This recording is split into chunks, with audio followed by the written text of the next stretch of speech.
All right, everybody, today's word of the day is bird dog. Bird dog.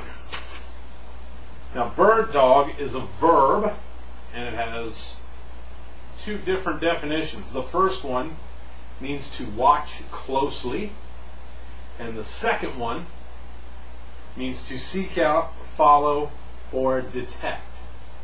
So the first definition is to watch closely. The second definition is to seek out, follow, or detect. An example sentence is: scores of college recruiters bird dog the 7-foot-tall high school senior for their basketball programs.